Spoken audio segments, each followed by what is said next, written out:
pretty much what we're the new question that was brought up was, so Lita, he's more leaning on the like more traditional side of things where sometimes like our African parents, they don't really express love. This new generation of African parents or even our older ones, because of social media, because of, I guess, as they've evolved, if you want to call it that, a lot of them are kind of, because like my mom, like even growing up, I don't remember being hugged by my mom. So even when she hugs me now, it's kind of like, Mom, what are you doing? So I think as we have evolved and grown, and I think social media again, for even for us, for those of us in the diaspora, and even for those on the continent, um, we're expressing love in a more open way. Like we're not saying, like we're not just showing it. We're also like saying, you know what, this person, my mom, my dad, whoever, I love you. So I guess the question is, how does love look like for you, specifically as an African American? Um, you know, how is it different? How has it changed from your mom's generation to now? Your mom and dad generation to now, or your grandma's generation? If you can kind of talk about that. I would say from my grandparents' generation to my parents to mine, I would say that love has changed in that we're we're a little more willing to get outside help for our children and outside help within our marriages. Like we're more open to going to marriage counseling or to family counseling. I have an imperfect child. Everyone does. And there's been times where we've had to get him into therapy and tutoring and stuff like that. And I remember when I first got my son into therapy, I got a call from my grandmother, and she was like, he don't need to be in therapy, are you sure, and this and that. And I'm like, yes he does. Like, in order to end this generational curse of of trauma and not knowing how to express our emotions properly, especially for men, he has to go to therapy. We have to deal with some things, and that's okay.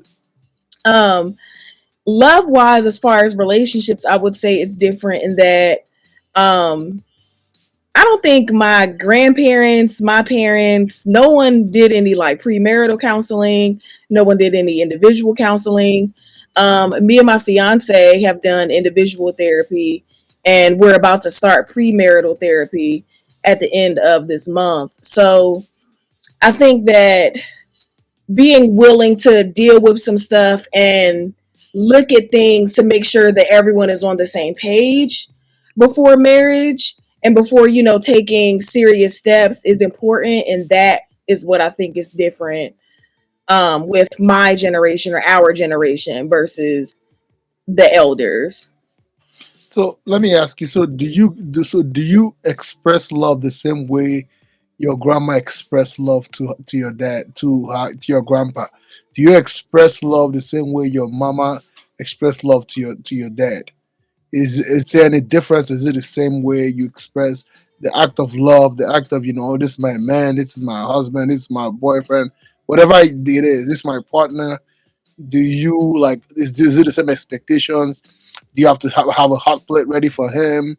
I mean, how do you, is it different? What is different? That's the question. That's what I want to know from those generational.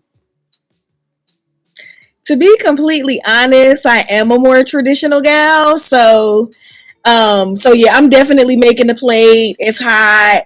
I love seeing his face looking like yes when I'm bringing the plate. Like, I am very traditional in that sense, but I grew up seeing marriages. Like, I didn't grow up in the stereotypical old single mom home and stuff like that. Like, my grandparents were married, my aunts and uncles were married, my mom was married to my stepdad.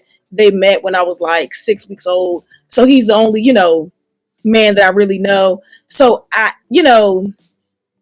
of course I saw my mom and my grandmother and my aunts and uncles loving each other outwardly and, dancing together, singing together, stuff like that. Like saying that they love each other in front of everyone and not being ashamed of it. So I do mirror a lot of the love that I express in that same way, because if it isn't broke, then why fix it?